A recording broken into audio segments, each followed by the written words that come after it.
Hey guys, it's Maddie. I found a weird glitch. So as you can see, I was just running around on my normal survival world, and I found this weird thing here. Just give me a second. I'm going to make my screen. There we go. Alright, now here's the weird glitch.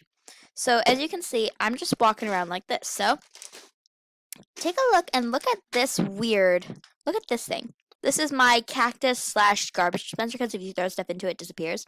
Now I noticed something strange about this trap door. If I go up to this trapdoor and click that down, you can see I'm crouched, or at least it looks like I'm crouched. But we all know that crouch is half a block, so I'm doing the swimming animation. I'm swimming on land. Isn't this weird? Here, I'll show you again. All right, so first we're gonna click on the. So we clicked on it. We move backwards. Then I crouch and click it again. Well, now it's not working. And then boom, we're swimming. Isn't that so weird? Yeah, okay then. Bye.